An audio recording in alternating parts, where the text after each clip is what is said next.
Love this podcast? Support it and sponsor today.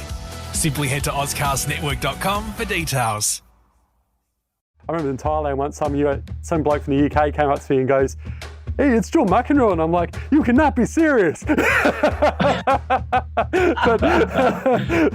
wow. Okay. I took it. But back in 1989, you won a US Open with the great Johnny Mac. What was that experience like, playing with one of the greatest of all time? The one and only Mark Woody Woodforde. Welcome to Sports Legends with Bevo. Bevo, thank you. Thanks for having me on. You made the move over there many years ago. How's it going over there? It's home away from home. I miss being in Adelaide, but look, I haven't lived in Adelaide since I was 17. I mean, that was the first year that I travelled overseas, and when I started to have a bit of success, I realised that in order for me to function, week in, week out, and be at the top of my game, instead of travelling back to Australia on my weeks off, it was probably out of necessity for me to be having a base, at least here in the US, and a base in Europe. So probably in the late 80s, I first started looking around at a condo here in the California desert. So I'm not too far away from Indian Wells, which is one of the great tournaments, probably the best tournament outside of the 4 Grand Slams. And this is where I met my wife and raised our kids. So, the desert is home for me at the moment. And let's go back to your tennis journey back in good old South Australia, Mark. Tell us about where it all began for you. That's a long time ago. Where it all began, and explain how you made your way through the ranks to go on and be one of the best doubles players of all time with, of course, the one and only Todd Woodbridge and John McEnroe before that, which we'll get to a little bit later on. Growing up in Adelaide, I think it's always helpful, probably, looking at that time frame. It's always helpful in your age group when you've got mates, when you're not the only one. Growing up in Adelaide, there was 3 or 4 others that were actually I was good mates with, and we were around that same level, and so you had this friendly rivalry, and so getting into the state squads was it helped me. The weeks that I'd come up to, or the days that I'd come up to Memorial Drive after school. And I'd be getting great practice against the likes of Darren Cahill, who we know is one of the all-time coaches at the moment. Peter Carter, who also worked with Roger Federer before his untimely passing a number of years ago. Todd Viney. There was probably at least half a dozen guys that I could get good practice with. Probably where the roads started to just separate was when the Australian Institute of Sport was formed, and I applied along with some of my good mates there in Adelaide to move to Canberra and become part of the system, the player development program. And unfortunately for me, I was never selected, and at that time, in that time frame, I was probably. I was a little better than the rest of the guys. I had, was winning tournaments, and just probably a slight edge above those guys. But I wasn't selected to go into the Institute of Sport. And whilst I was extremely frustrated. I was upset. I was no doubt, I was 15, 16 years of age, and no doubt we had a little bit of anger. I was like, what have I done? What is it that, they're not picking me and they're picking the others? But look, I probably put it into the right context at that time. I didn't let it change me or alter my course. My goal was still to become a professional tennis player. There's no one route that you take to become a professional tennis player. So, look, I figured it was a minor setback, but it wasn't going to cause me to, it might delay my journey, but it wasn't going to deviate my journey. So there were other avenues for me, and I ended up traveling away with an independent coach a former professional player, which we don't have that many from in Adelaide. We've probably had more over the last 20, 30 years, but before then there were few and far between. But this one guy, Barry Phillips-Moore, who was a good friend of my dad's, and he at the time was taking young fellas away over to Europe to learn how to play tennis, and only play in Europe, only play on the clay courts. It's a surface that we don't have in Australia at all. And so instead of moving to Canberra, I felt like that I did my apprenticeship or my kind of my uni course over in Europe, traveling around with, again, in a team scenario, with other guys around Australia who were in the same boat as I was. They weren't good enough to be in the player development program, and they had to go about learning tennis on their own privately, being funded by their parents. And I was really fortunate that my parents were able to fund me. I mean, we weren't wealthy by any means. I have two older sisters, and my parents were still helping them out as well. But I think being the only son, and my dad really wanted to give me that opportunity of trying to become a tennis player. So, I look back now and I think,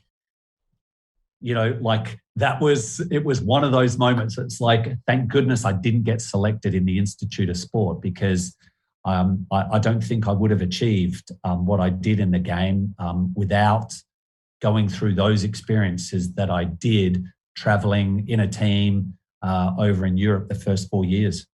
And how much of an influence has Ray, your dad, been on your career as well, Mark? Dad, oh my goodness. Well, look, we've had our moments, and I think I tried to stop being coached by my father when I was 15, 16. I think for anyone that knows my dad, Ray, and we give him a nickname now called Razor Ray. He's very sharp. He has a loud voice. He's not shy about telling you whether you're doing things wrong or whether you're doing things right. It actually was a difficult thing as a 15 or 16-year-old to think that you could do some things right. Look, throughout my career, he's been a constant presence. My parents, I went through in my early 20s. My parents are separated, they divorced. I didn't spend a lot of time with my dad through a period of time, but I realized that he's my dad. And he was the one that probably instilled a lot of the necessary components for me to be a professional athlete. And, look, I look back and I still have to laugh at times when he did come away. And look, he never played at this level, at a professional level, but boy, he still thought he could coach me all the way. And the times that, he might be sitting next to my coach and I'd be looking over at my coach on the change of ends to try and draw upon that energy. And my dad would stick his head in front of my coach thinking that I'm looking at him, and he'd give me the fist, come on, young fella. And I'd have to walk down and say, I'm not looking at you, I'm looking at my coach, would you still sit back? I think even to this day, when we talk about, when I catch up with him and say that I've been out having a hit, and it's always that. So how'd you hit him? What racket did you use? Did you hit him okay? And did you beat the other person? I'm like, Dad, calm down. I'm just having a social hit. So he a tremendous influence. I think as any father, that when their kid is out there playing a sport that they loved and they never had that opportunity, he kindly and lovingly provided that opportunity for me to realize my dream. And speaking of realising dreams, a man by the name of John McEnroe, who many a time, Mark, I've been told I look like, unbelievable. I remember in Thailand once, some bloke from the UK came up to me and goes, "Hey, it's John McEnroe," and I'm like, "You cannot be serious." But wow. Okay. I took it. But back in 1989, you won a US Open with the great Johnny Mac. What was that experience like, playing with one of the greatest of all time? Look, I've had a few moments in my career, I think, that, right place, right time. I before I got to partner him in doubles, I actually had to play against him in singles. And I don't know about you, mate, but whenever he played, as I say, I was a real Bjorn Borg fan. So whenever he played Bjorn, I was always, I wanted to be like the Swede. I wanted to be ice cool on the court. I wanted to be so focused and never wanted to miss a ball. And I never, ever cheered for McEnroe. I kind of hated the guy. I just was like, what? That guy's crazy. He's nuts on the court. And, it was all about the way he held himself on the court. I just never, ever embraced that at all. And so when I got to play him in singles, look at you in singles, it's mano a mano. You're not, you're against that one guy up the other end. And of course, at times, you have to dislike the guy up the other end. So, I think in singles, it was far easier for me to actually not like him. And I had to play him in a span. I played him twice in a span of 2 weeks. One was in the Canadian Open, and I ended up winning in the quarterfinals. I beat him, and that was a huge moment for me in my career, because at that stage, my career was really starting to take off in singles. And so I had this experience of beating him in the singles, and I know that we're short, limited time, I should say, and I've got some great stories about him after actually beating him, and he was in the locker room, and I didn't know that he was there, and I excitedly called home and said that I'd beaten John McEnroe, and I had no idea he was in the locker room listening to these phone calls, and then when he walked out, I kind of panicked because I was thinking, oh my God, because I remember saying to my mum and my dad on the phone saying, yeah, the guy was a real asshole on the court. Oh no. And so he came out from the area in the locker rooms and came up to me, and I for sure thought he's going to clobber me.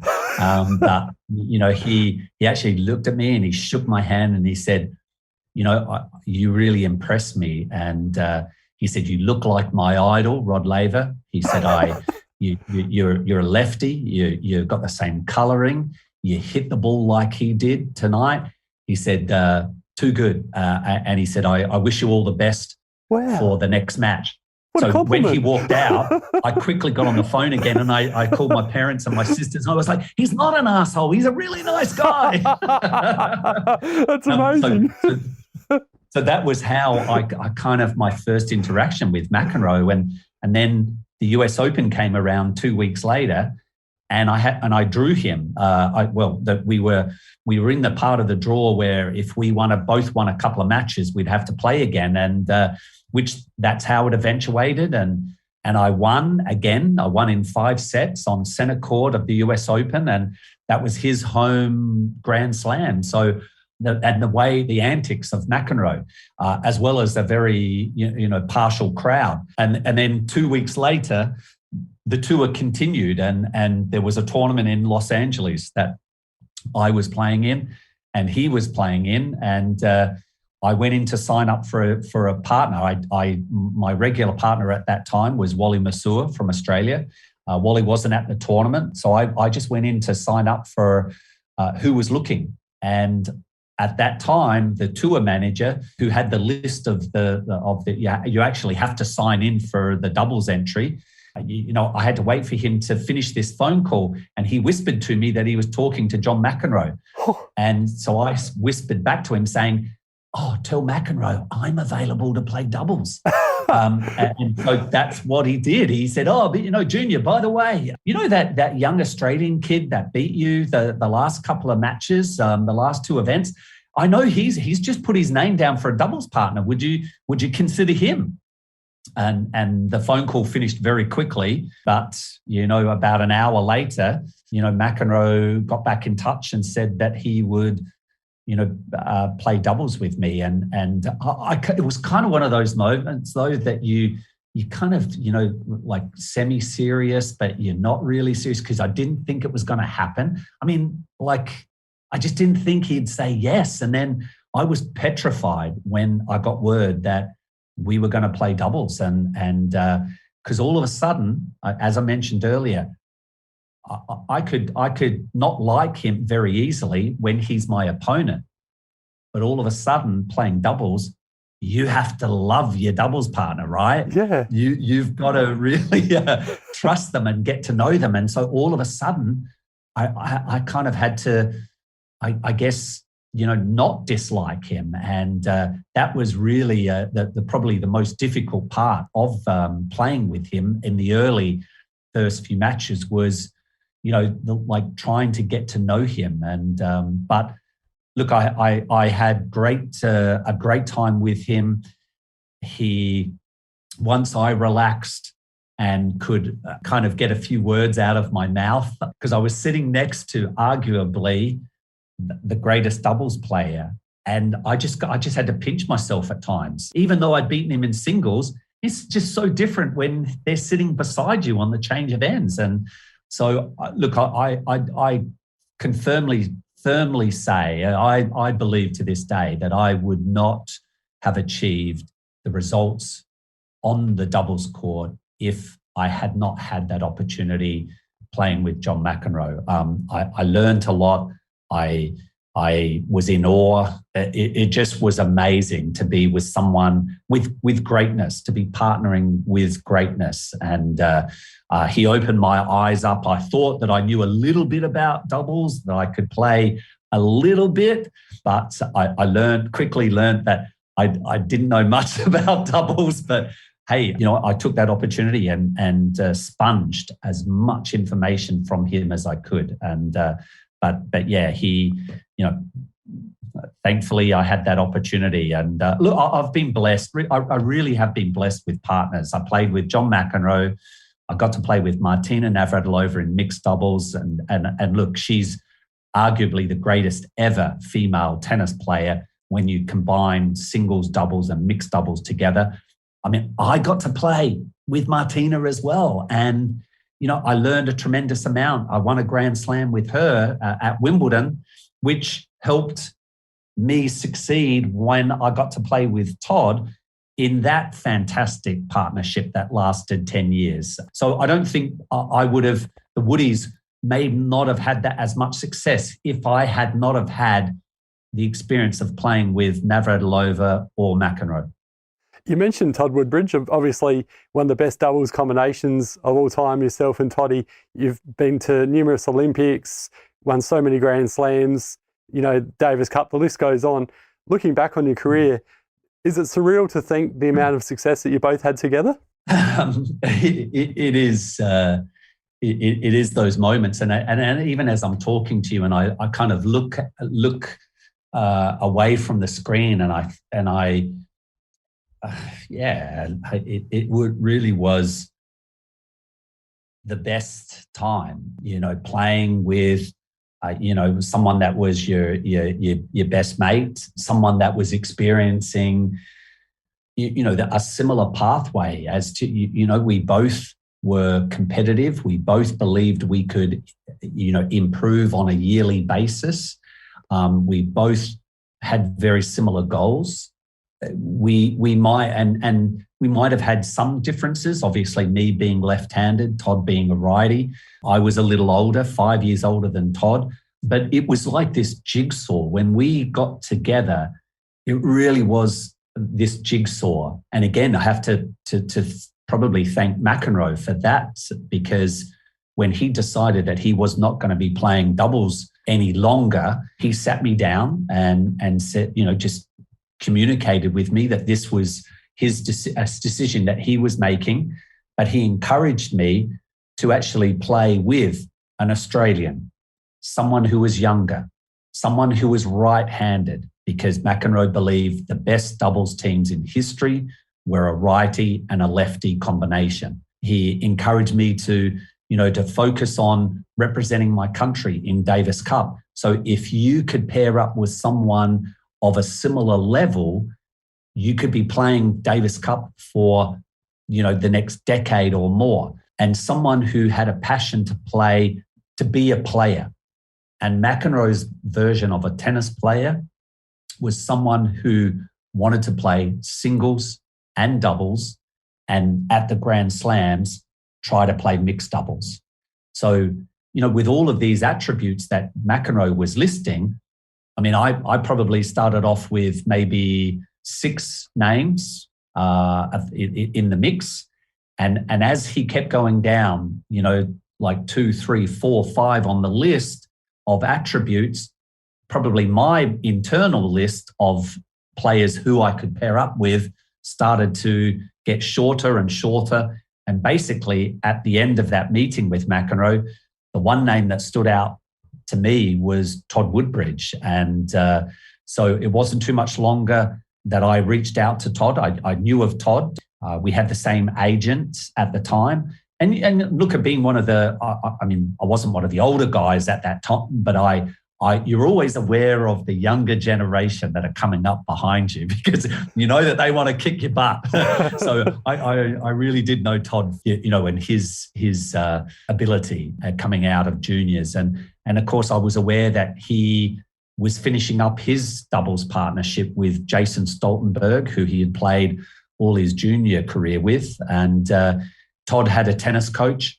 At the time, I didn't have a tennis coach. I'd been working with a fitness trainer on my fitness, and Todd, I'd been told, was actually looking for a fitness trainer. So it's amazing how these pieces came together. And so the Woodies were born. And it didn't take long for us to really recognize this. There was just that feeling on the court. It is. I mean, I've played with a few different doubles partners in my time. Of course, I played with one of the greatest in John McEnroe, but I fully was aware that there was something great about pairing up with Todd. And I think he recognized it earlier. We just had this ability to work with each other, cover for each other on the court. And we just had that drive to keep getting better and better. So, just an amazing partnership, that one that I'll cherish. Well, Mark Woodforde, I could speak with you all day, mate. There's so much more stuff I'd love to speak with you about. So hopefully we can do this again, maybe next time you're in Adelaide. But thanks so much for joining us today and going, for a trip down memory lane of your amazing career on Sports Legends with Bevo. Mate, it's a pleasure. And yeah, let's get together again. And next time I can do it in Adelaide. So I'll be there at the back end of this year. So it'll be better to do a face-to-face one. Absolutely. So much to still ask you about. Looking forward to it, mate. Thanks so much again.